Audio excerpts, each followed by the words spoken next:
हाय Shivani again. सो अब हमारा जो टॉपिक है, लास्ट वाला हमारा टॉपिक क्या था, एचआर लेटर्स का, ये पार्ट 2 है।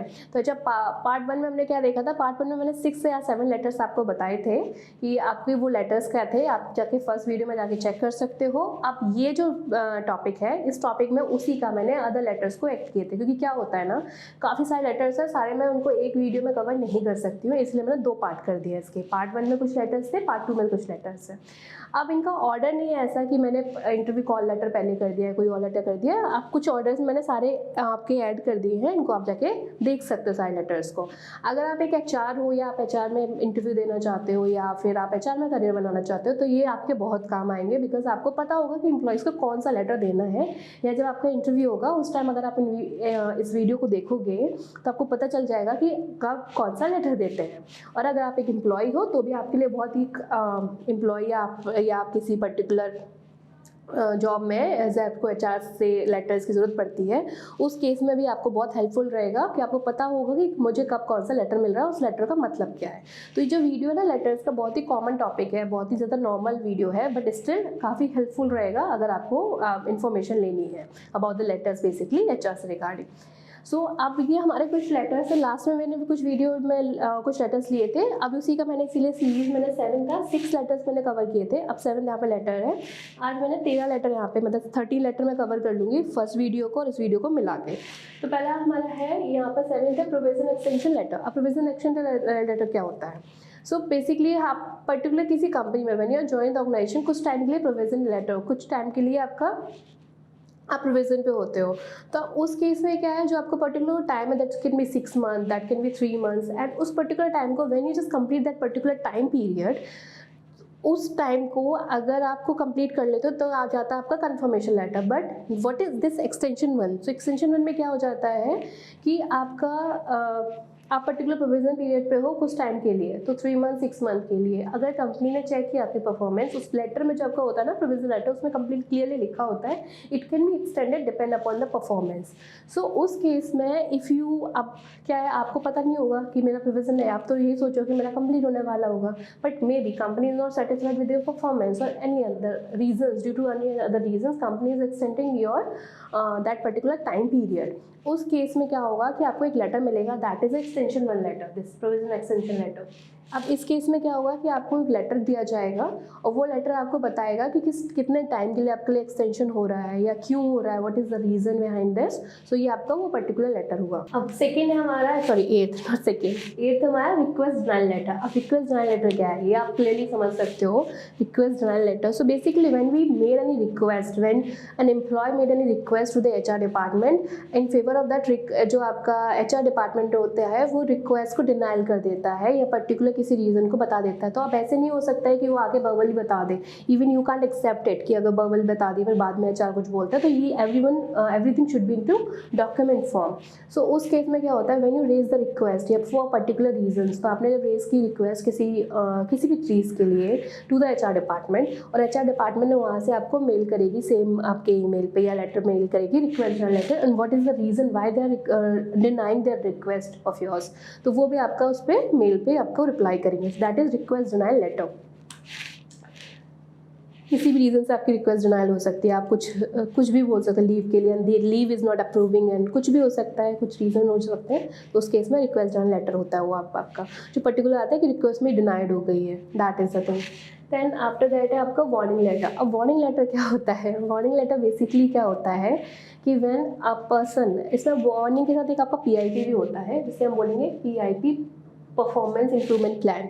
अब इसमें क्या होता है, आपका जो वार्निंग लेटर होता है, दैट वार्निंग लेटर बेसिकली जब आप कोई एम्प्लॉय है किसी ऑर्गेनाइजेशन परफॉर्म कर रहा है, काम कर रहा है, तो उसकी परफॉर्मेंस चेक होती है। अब परफॉर्मेंस चेक होने के टाइम पे अगर वो कैंडिडेट अच्छा काम नहीं कर रहा है, एम्प्लॉय वो पर्टिकुलर काम नहीं कर रहा है, तो उस केस में जो एचआर डिपार्टमेंट होता है उसको एक कुछ टाइम के लिए पहले परफॉर्मेंस इंप्रूवमेंट प्लान होता है, पीआईपी लेटर देते हैं, जिसमें बताया जाता है you have that particular time period, उस टाइम पीरियड में आप अपनी परफॉर्मेंस को इम्प्रूव कर लो। तो ये तो परफॉर्मेंस के केस में आ गया। अगर वो उस टाइम पे पीरियड पे आपका परफॉर्मेंस इंप्रूव नहीं करता है तो उसको फिर दिया जाता है वार्निंग लेटर कि अगर आप परफॉर्मेंस अपनी इंप्रूव नहीं करोगे, इस केस में आपको एक वार्निंग दी जाती है, हम आपके कुछ भी अगेंस्ट एक्शन ले सकते हैं और वो कुछ भी हो सकता है। तो ये तो आपका परफॉर्मेंस में हो गया। अब अदर रीजंस होते हैं, काफ़ी सारे डिफरेंट रीजंस होते हैं जिस केस में एम्प्लॉय को वार्निंग लेटर जाता है। कुछ भी रीजंस हो सकते हैं in case of behaviour issues, तो उस केस में एम्प्लॉय को एक लेटर जाता है एचआर की तरफ से कि पर्टिकुलर टाइम पीरियड के लिए, पर्टिकुलर चीज़ के लिए, कि this is your first warning letter. If the same incident happen again in the future, we can take any kind of action against your job profile और अगेंस्ट यू। तो basically ये आपका हो जाएगा वार्निंग लेटर। परफॉर्मेंस के check case में performance letter होता है, इंप्रूवमेंट प्लान होता है, देन आपका वार्निंग लेटर होता है। एक बार वार्निंग लेटर आपकी किसी भी केस में हो जाता है कि आपको एक इंटीमेशन दिया जाता है कि this is your warning letter, first आपसे गलती हुई है, सेकेंड टाइम करोगे तो कुछ भी हो जाएगा, कुछ भी आपको आपके साथ प्रोफाइल के साथ किया जा सकता है, वो भी आपका वार्निंग लेटर। एंड देन मैंने टर्मिनेशन लिखा है। अब वार्निंग लेटर के बाद भी द पर्सन से वो जो पर्सन होता है वो सेम मिस्टेक को दोबारा करता है या फिर कुछ और गलती करता है या किसी और रीज़न से, जैसे वो डेटा सीक्रेसी का होता है, डेटा लीक कर दिया या कुछ भी करता है, तो उस केस में company has the right to terminate that particular employ. अब ये सारे जो पॉइंट्स होते हैं ना कि हम आपको टर्मिनेट कर सकते हैं, आपका पर्टिकुलर टाइम पीरियड का नोटिस पीरियड होगा या ये रीजंस होंगे कि आपका टर्मिनेशन के रीजंस होंगे, कुछ भी होता है ना, सारा लिखा हुआ होता है अपॉइंटमेंट लेटर में।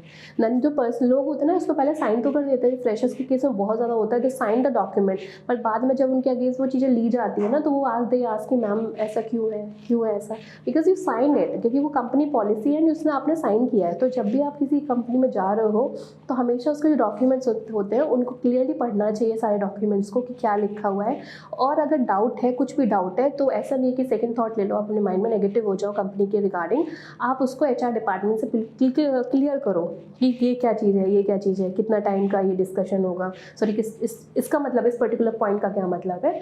HR will be happy to give you the clarification, ताकि वो इन केस आगे जाके आप उस कंपनी में आप सेट हो जाते हो तो वो आपको हेल्प करते हैं कि वो नेगेटिव पॉइंट्स बेसिकली नहीं आते। इसलिए हमेशा पहले डॉक्यूमेंट साइन करने से पहले पढ़ लेना चाहिए कि हर चीज़ में है, चाहे कुछ भी कर रहे हो, डॉक्यूमेंट साइन करने से पहले पढ़ना चाहिए।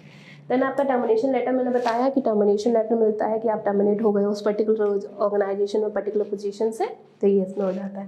देन आपका appreciation letter, again appreciation letter, appraisal letter, दोनों डिफरेंस होता है। तो एप्रिशिएशन लेटर क्या होता है, so basically when you appreciate for something, अगर आपने परफॉर्मेंस का केस हो लेती हूँ मैं, परफॉर्मेंस अच्छी की है या आपने कुछ ऐसा काम किया beyond of the your limitation, so कुछ भी कंपनी आपको अप्रिशिएट करना चाहती है उस पर्टिकुलर चीज़ के लिए, तो that is a appreciation letter. वहाँ पे हमारा एप्रिशिएशन लेटर मिलता है एचआर डिपार्टमेंट के एंड से आपको। देन आपका आ जाएगा इंटरव्यू कॉल लेटर। अब इंटरव्यू कॉल लेटर क्या है? इंटरव्यू कॉल लेटर सबसे पहला लेटर है कि when the HR called you, सबसे पहले आपको एचआर कॉल करते हैं, जैसे हम लोग भी फॉलो करते हैं, इन are company follow the same rule कि हम सबसे पहले इंटरव्यू कॉल लेटर भेजते हैं। So when you got the call from HR, तो क्या होगा, एक प्रोफेशनल वे होता है कि आपको सबसे पहले आपकी मेल आईडी पे एक इंटरव्यू कॉल लेटर होता है जिसमें कंपनी के बारे में लिखा होता है, कंपनी की इन्फॉर्मेशन होती है, टाइमिंग मेंशन होती है, डेट मेंशन होती है, क्या ड्रेस कोड है या क्या जेडी है, ये सब मेंशन होता है। So that is interview call letter. Then last हमारा होता है ट्रांसफ़र लेटर। अब ट्रांसफ़र लेटर क्या हुआ? ट्रांसफ़र लेटर बेसिकली आप नाम से समझ जाओ, ये ट्रांसफर सर्टिफिकेट नहीं है, ये ट्रांसफ़र लेटर है। तो ट्रांसफ़र लेटर क्या होता है? तो ट्रांसफ़र लेटर व्हेन कंपनी की 2 या 3 की लोकेशंस होती हैं, उस केस में जब आप साइन करते हो तो उसमें एक ट्रांसफ़र करके एक ऑप्शन आता है जब अपॉइंटमेंट लेटर को साइन करते हो, कि उसमें आप कि उसमें क्या रहता है, कंपनी आपको अगर रिक्वायरमेंट होगी they can transfer from this particular location to another location, और अगर आप साइन करते हो तो means you agreed on that point. तो इसमें क्या होता है, ट्रांसफ़र लेटर मिलता है कि अगर आपको किसी और ब्रांच पे कंपनी को ज़रूरत है आपकी पर्टिकुलर एम्प्लॉय की, तो वो उस केस में उस कंपनी उस एम्प्लॉय को दूसरी जगह भी ट्रांसफ़र कर सकती है, that case transfer letter. So ये पॉइंट थे क्या थे हमारे, प्रोविजनल एक्सटेंशन लेटर, सेकेंड आपका request denial letter, then warning letter, termination letter, appreciation letter, interview call letter and transfer letter. These are the letters जो अभी ये तो मैं कितने हो गए, 1 2 3 4 5 6 7 लेटर सी हो गए, 6 लेटर वो हो गए, 13 लेटर आपके टोटल हुए। सो इन 13 लेटर्स को मैंने बताया पार्ट 1 और पार्ट 2 में कवर किया है। दीज लेटर्स आर, अगर आप एचआर हो ना तो आपके लिए बहुत हेल्पफुल है, आप समझना पड़ेगा आपको, ताकि जब आप कैंडिडेट को या एम्प्लॉय को जब लेटर्स देते हो तो you can understand, you can give them understanding about these letters basically, कि क्या है लेटर्स। और दूसरा, अगर आप एम्प्लॉय हो तो आपको भी पता होना चाहिए कि कौन से लेटर्स मुझे मिल रहे हैं, क्योंकि जब भी आप ऑर्गेनाइजेशन में जाते हो तो हर केस में आई फॉलो सेम रूल कि जब भी आप हायर कर रहे हो किसी को, कभी फ्रॉड कमिटमेंट या रॉन्ग कमिटमेंट मत करो कि उस टाइम तो कैंडिडेट आ जाएगा, ज्वाइन कर लेगा, पर बाद में जब इश्यूज़ रेज होंगे उस टाइम आप क्या करोगे। तो जब भी कोई कैंडिडेट हो ज्वाइन करता है कंपनी में, तो उस टाइम बहुत क्लियर रखना चाहिए, ज्वाइन करना नहीं करना उसके ऊपर है। इफ़ यू आर, अगर आप अपने पॉलिसीज़ को लेके आप फिक्स हो कि मेरी पॉलिसी यही रहेगी, ये चेंज नहीं होगी, तो अकॉर्डिंग टू दैम उस टाइम उनको क्लियर करना चाहिए। कोई फ्रॉड कमिटमेंट, रॉन्ग कमिटमेंट नहीं करना चाहिए, भी करोगे तो बाद में फंसोगे वाला हिसाब है। बट कभी कभी फंस भी जाते हैं तो ये आपके किसी और रीज़न से फंस जाते हैं। सो ये आपके लेटर्स हैं, कुछ आपके 30 लेटर्स मैंने बताया टोटल। सो अगेन, अगर आपको कुछ और लेटर्स के बारे में जानना है, कुछ लेटर मैंने फर्स्ट वीडियो में कवर कर दिए हैं, आप जाके चेक कर सकते हैं। अगर आपको इनको टेम्पलेट चाहिए तो आप मुझे कमेंट कर सकते हैं। अगर आपको टेम्पलेट चाहिए, मैं टेम्पलेट भी दे सकती हूँ जिनको आप यूज़ कर सकते हो। अगर आप फ्रेशर हो HR में, अब न्यू HR में हो, आपको नहीं आइडिया आ रहा है, तो आप वहाँ पर जाके चेक कर सकते हो। बाकी आप मुझे हमारे इंस्टाग्राम पेज को फॉलो कर सकते हो, मुझे मेरा इंस्टाग्राम पेज है, आप उसको फॉलो कर सकते हो। एंड लिंक्डइन का पेज है हमारा, लिंक्डइन पे आप फॉलो कर सकते हो। लिंक्डइन मेरी कंपनी का पेज है, मेरा पेज है, आप उसको फॉलो कर सकते हो। बेसिकली माय प्रोफाइल, आप उसे फॉलो कर सकते हो। न्यू अपडेट्स आते रहते हैं, आप वहाँ पे जाके चेक कर सकते हो। बाकी we are trying to give you the right, basically हम ये जो प्लेटफॉर्म ने रेडी किया विजैक्शन कनेक्ट का, जिसमें मैं वीडियोज़ बनाती हूँ, वी आर जस्ट कमिंग कि हम आपको अच्छी अच्छी वीडियोस बना सकें, मैं क्लियर अंडरस्टैंडिंग दे सकूँ। मैं बहुत सिंपल लैंग्वेज यूज़ करती हूँ ताकि आप लोग को, जो एम्प्लॉयज़ हो या आप किसी ऑर्गेनाइजेशन में हो या HR के रिगार्डिंग आपको कन्फ्यूज़न है, करियर गाइडेंस के लिए कन्फ्यूज़न है, तो आपको बहुत क्लियर आइडिया मिले। बाकी मैं चेक करती हूँ कि आप लोग इस हमारे अगर वो सब्सक्राइब करोगे चैनल को तो आपको ईजिली वीडियोज़ मिलेंगे। बाकी stay connected with us. Thank you for the watching.